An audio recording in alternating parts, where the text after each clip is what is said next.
There's a specific belief that's become so deeply embedded in how we talk about emotional health that almost nobody questions it anymore. And I think it's time we did. Because this belief, however well intentioned, has quietly caused a great deal of unnecessary suffering for people who took it too literally. The belief is this: that every feeling you have deserves to be fully felt, fully explored, fully honored with your complete attention, and that failing to do this represents some kind of emotional suppression or unhealthy avoidance. Today, I want to challenge this idea directly, not because emotional awareness doesn't matter, but because treating every single feeling as equally deserving of your full, sustained attention is actually a recipe for exhaustion, confusion, and a kind of emotional flooding that serves nobody, least of all you. Let's start with something that needs to be said clearly, because it reframes this entire conversation. Feelings are not all created equal, and treating them as though they are ignores something genuinely important about how human emotional experience actually works. You generate feelings constantly, continuously, in response to an enormous range of stimuli throughout every single day: a stranger's tone of voice, a slightly delayed response to a text message, a fleeting thought about something that happened years ago, a physical sensation that gets misread as anxiety, a passing comparison to someone else's life that triggers a flicker of envy before dissolving just as quickly as it arrived. If you attempted to give every single one of these feelings your full, sustained, deliberate attention, you would have no bandwidth remaining for anything else in your life. And more importantly, you would be treating genuinely significant emotional information exactly the same way you treat emotional noise, which actually makes it harder, not easier, to identify what actually deserves your deeper engagement. The first thing worth understanding is the distinction between a feeling and a signal, because this distinction is central to understanding why not every feeling deserves the same level of attention. A feeling is simply the raw, immediate emotional response your nervous system generates in reaction to something. And this response can be triggered by countless factors that have nothing to do with anything genuinely important happening in your life. Hunger, poor sleep, dehydration, a passing thought unrelated to your actual circumstances, or simply your nervous system's ordinary background noise, generating fleeting emotional static throughout the day, the way your mind generates fleeting, forgettable thoughts you'd never think to write down or analyze.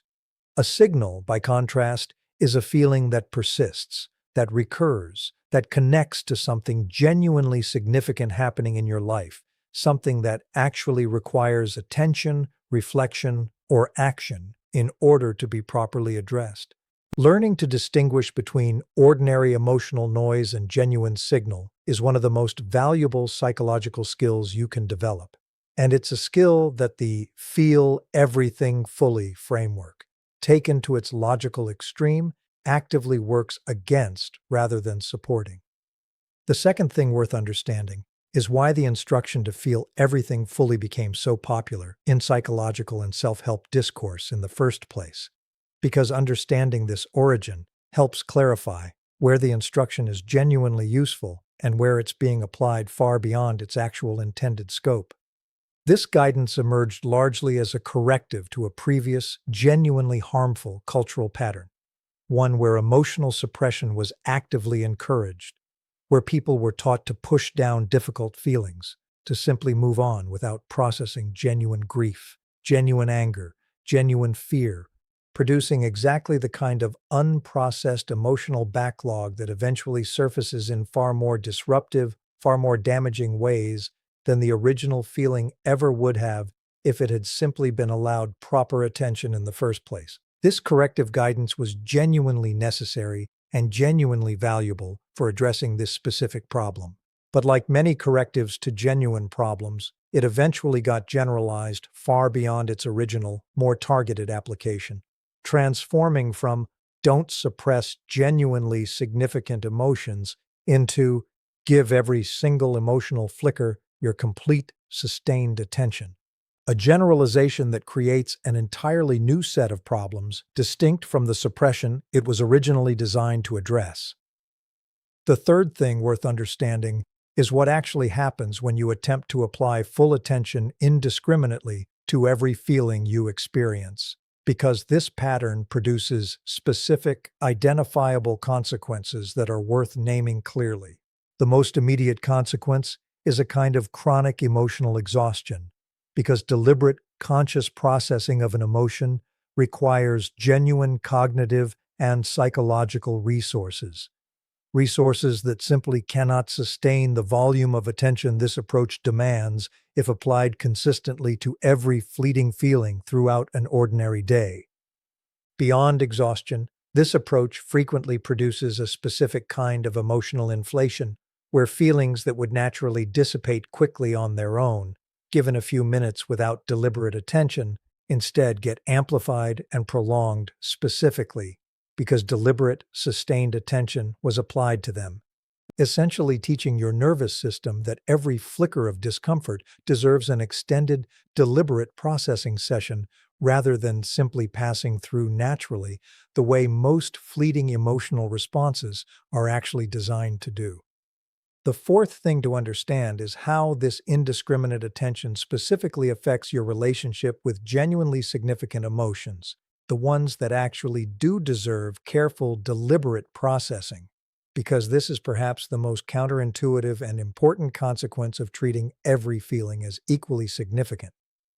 When you've spent considerable energy giving full, deliberate attention to countless minor, fleeting emotional responses throughout your day, you have significantly less capacity remaining when a genuinely significant emotion, real grief, real fear, a real signal about something meaningfully wrong in your life, actually does arise and actually does deserve your full engagement.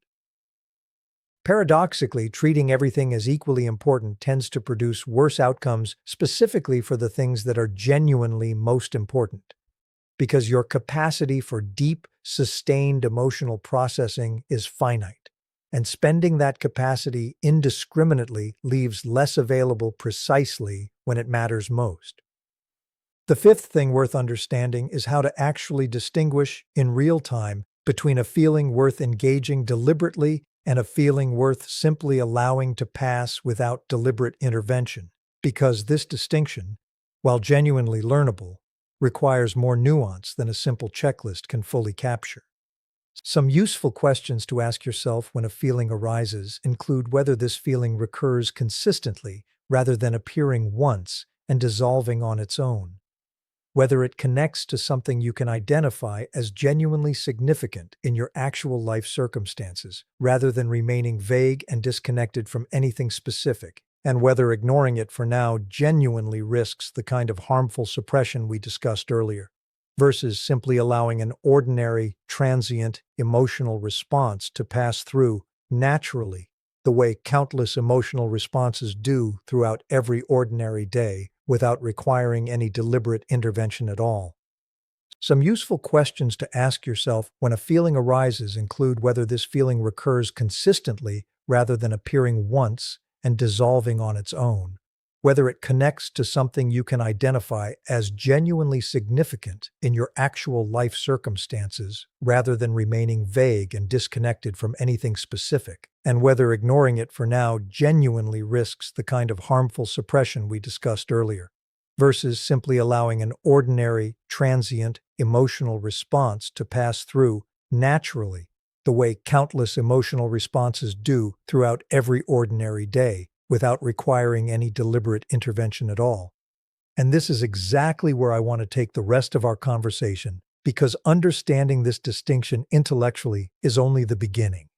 The real work involves learning to apply it consistently, practically, in the actual messy flow of ordinary daily life, where feelings arrive constantly and the pressure to treat each one as significant can feel almost automatic.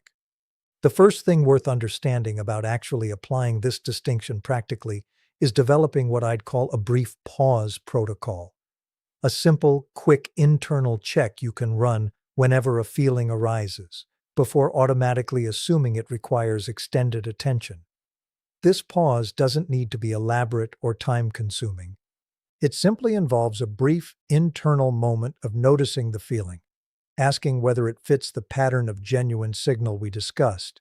Recurring, connected to something specific and significant, carrying real information you'd genuinely regret ignoring, or whether it fits the pattern of ordinary noise, fleeting, disconnected, likely to pass on its own without any deliberate intervention required. This brief pause, practiced consistently, gradually becomes almost automatic, allowing you to sort incoming emotional information efficiently without needing to consciously deliberate over every single feeling as it arises throughout your day. The second thing worth understanding is how to actually let a feeling pass without deliberate engagement, because this skill, surprisingly, tends to feel unfamiliar and even slightly uncomfortable to people who've spent considerable time practicing the opposite approach of engaging deliberately with everything they feel. Letting a feeling pass doesn't mean suppressing it, doesn't mean forcing it away through willpower, doesn't mean pretending it doesn't exist. It simply means allowing your attention to remain with whatever you were actually doing, whatever task or conversation or activity the feeling arose during, rather than deliberately redirecting your attention toward examining and processing the feeling itself. Most transient emotional responses, given this kind of gentle non-engagement, simply dissolve naturally within a few minutes, precisely the way they're actually designed to function when they're not artificially extended through deliberate, sustained attention. The third thing worth exploring is how this distinction specifically applies to social media and modern digital life, because this context produces an almost constant stream of minor emotional triggers that, if treated with the feel everything fully approach, would consume enormous amounts of your daily emotional bandwidth. A brief flicker of envy scrolling through someone's vacation photos, a small spike of irritation at a comment someone made online, a fleeting comparison triggered by an achievement someone else is celebrating. These feelings arrive constantly throughout ordinary digital engagement, and treating each one as deserving full, deliberate processing would leave you perpetually exhausted, perpetually engaged in emotional labor around triggers that, in the vast majority of cases, connect to nothing genuinely significant in your actual life, and simply reflect the ordinary, expected noise of comparing your own experience against a carefully curated stream of other people's highlight reels. The fourth thing worth understanding is how to recognize when you've been over-applying deliberate attention to feelings that genuinely didn't warrant it, because this recognition often produces genuine relief once people finally understand why they've been feeling so consistently emotionally exhausted despite doing everything the popular emotional health advice seemed to recommend. Signs that you might be over-engaging with ordinary emotional noise include feeling perpetually emotionally exhausted, despite not facing any particularly significant life stressors, finding yourself unable to simply enjoy ordinary moments because some part of you is constantly monitoring and analyzing every fleeting internal reaction, or noticing that your journaling, therapy conversations, or self-reflection time has become dominated by minor, forgettable incidents rather than genuinely significant patterns or concerns worth that level of sustained attention.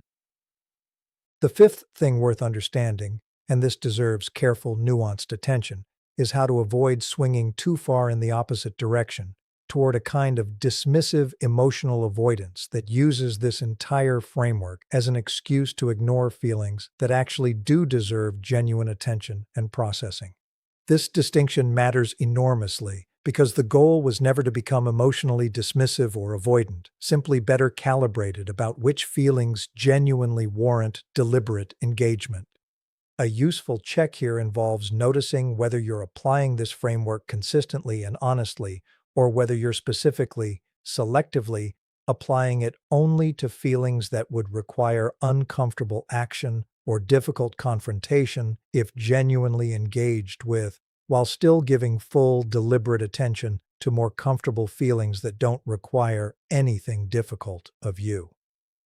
If you notice this kind of selective application, it's worth being honest with yourself that you may be using this framework as a convenient excuse for avoidance rather than genuine, honest discernment about which feelings actually constitute significant signal. I want to talk now about something important regarding how this skill specifically protects your capacity for genuine emotional depth in your relationships, because this connection matters enormously and deserves careful attention. When you're not perpetually depleted by giving full attention to every minor transient feeling, you actually have significantly more genuine emotional capacity available for the moments that matter most. A friend genuinely struggling and needing your full presence. A partner sharing something vulnerable that deserves your complete attention. Your own significant life transitions that genuinely warrant deep, sustained reflection. This is one of the most important, most often overlooked benefits of learning to discern between signal and noise. It's not simply about protecting your own energy for its own sake. It's about ensuring you actually have genuine emotional depth and presence available precisely when it matters most, rather than having already depleted that capacity on countless fleeting, forgettable emotional flickers that never actually required your full engagement in the first place. I also want to address something important about how this framework applies specifically to difficult emotions related to past experiences, because this context deserves particular nuance beyond the more general guidance we've discussed so far. Not every memory of a past difficulty that surfaces deserves the same level of deliberate processing every single time it arises.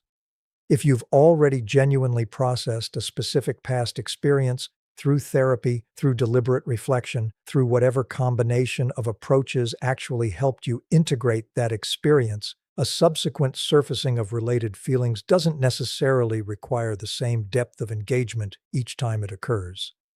Sometimes, a feeling connected to already processed past material is simply an echo, a brief, natural reminder that doesn't require you to reopen the entire processing work you've already genuinely completed. And learning to recognize this specific pattern, already processed material resurfacing briefly rather than genuinely new, unprocessed signal D prevents you from unnecessarily relitigating emotional work you've already legitimately finished. I want to say something directly now to anyone listening who's spent considerable time feeling exhausted by the pressure to fully feel and process every single emotional response that arises throughout an ordinary day, wondering why this approach, despite being so widely recommended, has left you feeling more depleted rather than more emotionally healthy. Your exhaustion isn't evidence that you're doing emotional processing wrong, or that you lack sufficient emotional intelligence to successfully apply this popular advice. It's evidence that the advice itself, taken to its logical extreme, was never actually designed to be applied indiscriminately to every single feeling you generate throughout your day. Learning to discern between genuine signal and ordinary noise isn't a lesser, less emotionally healthy approach than feeling everything fully. It's actually a more sophisticated, more sustainable form of emotional intelligence, one that protects your genuine capacity for depth, precisely by refusing to spend that capacity indiscriminately on feelings that were never actually asking for it in the first place. So picture this: the way we often close these conversations, not a dramatic transformation where you suddenly completely stop feeling minor emotional flickers throughout your day, because that outcome isn't actually the goal and isn't actually achievable or desirable even if it were. Picture something quieter instead, something that reflects how this specific kind of discernment actually tends to develop gradually in real life. Picture yourself in some ordinary future moment, noticing a small flicker of irritation or envy or fleeting sadness arising in response to something genuinely minor and inconsequential, and instead of automatically pausing everything to deliberately process this feeling, simply noticing it briefly, gently, and allowing your attention to return to whatever you were actually doing, trusting that this particular feeling doesn't require anything more from you than that brief, passing acknowledgement. And picture, in some other moment, a genuinely significant feeling arising, real grief, real fear, a real signal about something meaningfully important, and noticing yourself able to give that feeling the full, deliberate, sustained attention it actually deserves, precisely because you haven't already depleted that same capacity on countless smaller, more forgettable emotional flickers throughout your ordinary day. Because that is the real, quiet truth beneath everything we've explored today. Not every feeling deserves your full attention, not because feelings themselves are unimportant, but precisely because your attention is a finite, genuinely valuable resource. One that serves you and the people you love far better when it's spent discerningly rather than indiscriminately. Learning to tell the difference between genuine signal and ordinary emotional noise isn't emotional suppression dressed up in more sophisticated language. It's actually one of the most mature, most sustainable forms of emotional intelligence available to you. One that protects your genuine depth for exactly the moments, exactly the feelings, exactly the people who actually deserve the full weight of your undivided, undepleted attention.